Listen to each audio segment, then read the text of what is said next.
السلام علیکم ورحمۃ اللہ وبرکاتہ۔ ناظرین، اب ہم اللہ تعالیٰ کا نام لے کر اپنا درس شروع کر رہے ہیں۔ اللہ تعالیٰ کی مدد ہمارے ساتھ ہوگی، انشاءاللہ زندگی کے ہر میدان میں ہم کامیاب ہوں گے۔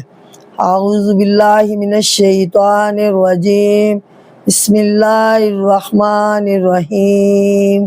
میں پناہ مانگتی ہوں شیطان مردود سے۔ شروع کرتی ہوں اللہ تعالیٰ کے نام سے جو بڑا مہربان نہایت رحم کرنے والا ہے۔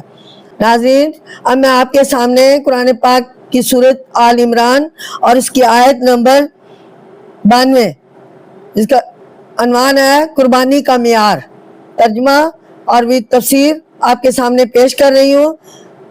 ملاحظہ فرمائیے۔ لن تنالوا البر حتی تنفقوا مما تحبون، ہرگز نیکی نہ حاصل کر سکیں گے جب تک اپنی پیاری چیز سے کچھ خرچ نہ کرو گے۔ وما تنفقوا، یعنی پیاری چیز میں سے خرچ نہ کرو گے۔ من شیء فإن اللہ، سو اللہ کو، بھی علیم، سو اللہ کو معلوم ہے۔ یعنی جو کچھ اللہ کی راہ میں ہم دیتے ہیں یا ہمارے دل میں خیال آتا ہے، اللہ کو معلوم ہوتا ہے۔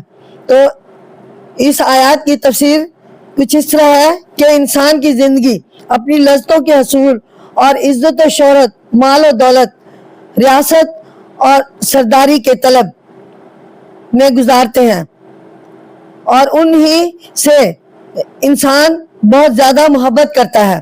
انہیں حاصل کرنے اور برقرار رکھنے کی خاطر وہ بعض اوقات ایمانداری بھی قربان کر دیتا ہے، نعوذ باللہ۔ تو ناظرین کی اس کی نگاہ میں نیکی کی قدر و قیمت ان اشیاء کے مقابلے میں گر جاتی ہے۔ اسی طرح وہ خود غرضی کا پتلا، انسانی خواہشات کا دل دادا اور ہوس کا مجسمہ بن جاتا ہے، رفتہ رفتہ نیکی سے بالکل منہ موڑنے لگ جاتا ہے۔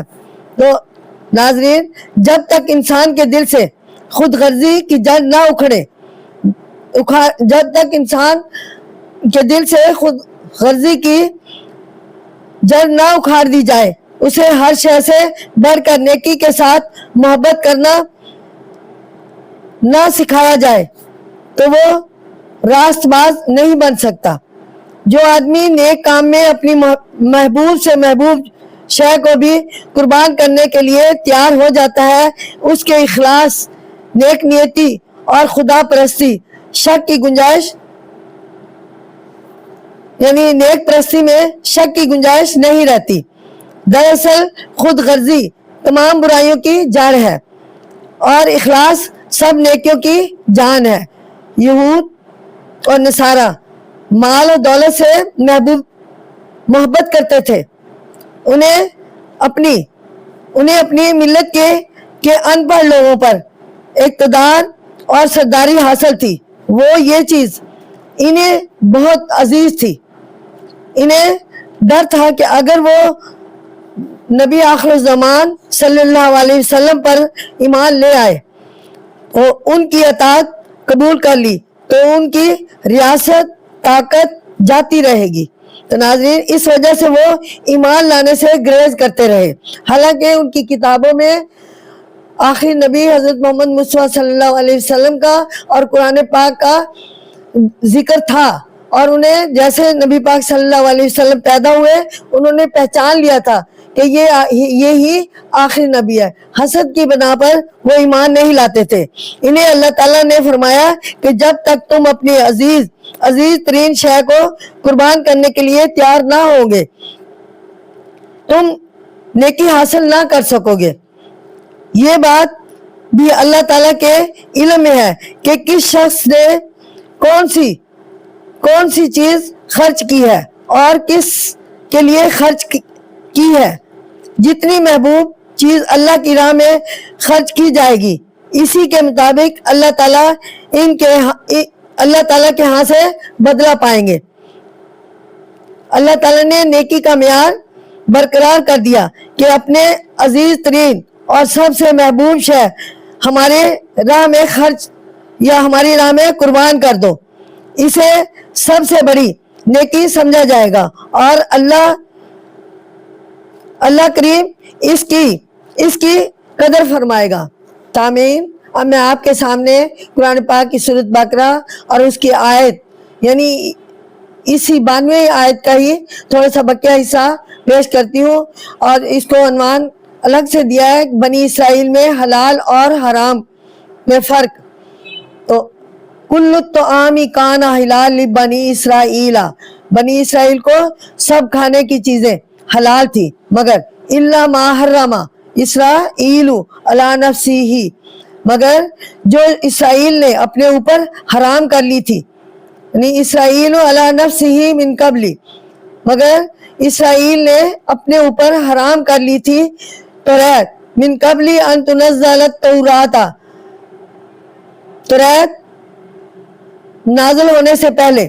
تو ناظرین اس کا تشریح بیان کر رہی ہوں، توجہ فرمائیں کہ البتہ اس آسمانی کتاب میں خاص نبی اسرائیل پر بعض چیزیں حرام کر دی تھی، جہاں تک اونٹ کے گوشت اور اس کے دودھ کی حرمت کا تعلق ہے۔ یہ توریت کے نازل ہونے سے پہلے بہت پہلے حضرت یعقوب علیہ السلام نے استعمال نہ کرنے کی قسم کھائی تھی، اور ان کی پیروی میں ان کی اولاد نے بھی انہیں چھوڑ دیا تھا۔ قسم کھانے کی وجہ یہ تھی کہ حضرت یعقوب علیہ السلام کو عراق النساء کا ورد تھا۔ آپ نے اللہ سے یہ منت مانی کہ مجھے اس ورد سے نجات کر دے اور صحت مند ہو جاؤں، تو اپنے یعنی انہیں کچھ جسمانی درد محسوس ہوتا تھا، اور انہوں نے یہ اپنے اوپر قسم کھا لی تھی کہ اگر میں صحت مند ہو جاؤں تو اپنے محبوب ترین چیز کا استعمال چھوڑ دوں گا۔ تو ناظرین، صحت پانے پر آپ نے اونٹ کا گوشت اور اس کا دودھ، جو ان کی مرغوب ترین اشیاء تھی، منت پوری کرنے کے لیے چھوڑ دی تھی۔ یعنی یہ قسم حضرت یعقوب علیہ السلام نے کھائی تھی۔ یہ یاد رہے کہ اس قسم کی منت جس میں کسی حلال چیز کو حرام کر لیا مقصود ہو، اسلامی شریعت کے مطابق جائز نہیں، جیسا کہ اللہ تعالیٰ نے یہ فرمایا ہے یا ایھا النبی لما تحرم ما احل اللہ لک، اے نبی تو وہ چیز کیوں حرام کر لیتا ہے جو اللہ سبحانہ تعالیٰ نے تیرے لیے حلال کی۔ اور سورۃ تحریم رقم، اگر بھول چوک سے ایسی قسم کھا لی جائے تو چاہے کہ اسے فوراً توڑ دے اور کفارہ ادا کر دے۔ تو ناظرین، اس بیان سے یہ ظاہر ہوتا ہے کہ سابقہ شریعتوں میں بعض احکام منسوخ کیے گئے تھے، بعض چیزیں کسی زمانہ میں حلال تھی اور بعد میں حرام ہو گئی، اور کچھ چیزیں شروع میں ممنوع تھی بعد میں حلال قرار دے دی گئی۔ لہذا اب شریعت محمدیہ اور شرائع سابقہ میں حلال اور حرام کے اعتبار سے کچھ فرق ہو تو اسے نہ ماننے کی کوئی وجہ نہیں ہو سکتی۔ موجودہ آیات میں حضرت یعقوب علیہ السلام کا ایک محبوب چیز کو چھوڑ دینا مذکور ہے، اور گزشتہ آیات میں محبوب چیز کے خرچ کرنے کا ذکر تھا۔ اس طرح ان دونوں آیتوں میں ایک لطیف مناسبت بھی پیدا ہو گئی ہے۔ ناظرین، اب میں آپ کے سامنے قرآن پاک کی سورۃ آل عمران اور اس کی آیت نمبر 93 اور 94 دو آیات کا ایک کے بعد دیگرے ترجمہ تفسیر بیان کرتی ہوں، توجہ فرمائیں۔ اور اس کا عنوان ہے اللہ پر بہتان۔ قل فاتوا بالتوراۃ فاتلوها ان کنتم صادقین، یعنی تو کہہ توریت لاؤ اور اسے پڑھو اگر تم سچے ہو۔ کنتم صادقین یعنی اگر تم ان ان کا مطلب ہے اگر ان کنتم اگر تم سچے ہو، فمن افترا علی اللہ الکاذبہ اللہ پر جھوٹ باندھے، من بعد ذالک فاولئک اس کے بعد وہی بڑے ہم الظالمون وہی بڑے بے انصاف ہیں۔ تو ناظرین ان آیات کی تفسیر یعنی اللہ پر بہتان باندھنا، تو اس آیت کے ذریعے کچھ تفسیر اس طرح بیان کی گئی ہے کہ آیت کے اس آخری حصہ میں نبی اسرائیل کو نہایت واضح لفظوں میں زوردار طریق پر کہا جا رہا ہے کہ اگر اب بھی تمہیں کچھ شک ہے اور ہمارے اس بیان پر تمہارا دل نہیں جمتا تو اپنے مقدس کتاب تورات سے لے آؤ، اسے اول سے آخر تک پڑھ جاؤ۔ اگر کہیں یہ بیان مل جائے کہ ابراہیمی شریعت میں بھی یہ چیزیں حرام تھی تو ہمیں دکھا دو۔ کس قدر عجیب بات ہے کہ وہ اپنے تحریف کردہ اور مسخ شدہ کتاب سے بھی کوئی ایسی آیت نکال کر نہ دکھا سکے مگر بے ضد پر اڑے رہے۔ تو ناظرین روایت سے پتہ چلتا ہے کہ یہود نے کلام مجید کا یہ چیلنج قبول نہ کیا، اور قبول کرتے بھی کیسے جبکہ ان کا دعویٰ بے بنیاد تھا، نہ ان کے پاس حقیقی علم تھا اور نہ حقیقی احکام کو اپنی جگہ برقرار رکھ سکتے تھے۔ تو ناظرین اللہ تعالیٰ نے مزید فرمایا اگر تم اپنی کتاب سے کوئی ایسا حکم نہ دکھا سکو تو اس کا مطلب یہ ہوگا کہ تم مفت اللہ پر بہتان باندھ رہے ہو، شریعت کے نام پر غلط بیانی کر رہے ہو یا غلط بیانی سے کام لے رہے ہو، جو اپنی طرف سے باتیں گھڑ لیتے ہیں اور انہیں مذہب اور کتاب سے منسوب کر دیتے ہیں۔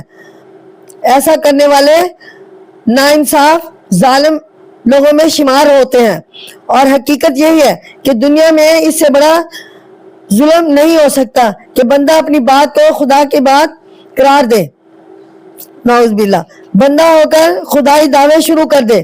ایسا کرنے والے نہ صرف خود گمراہ ہوتے ہیں بلکہ مخلوق خدا کی گمراہی کا سبب بن جاتے ہیں۔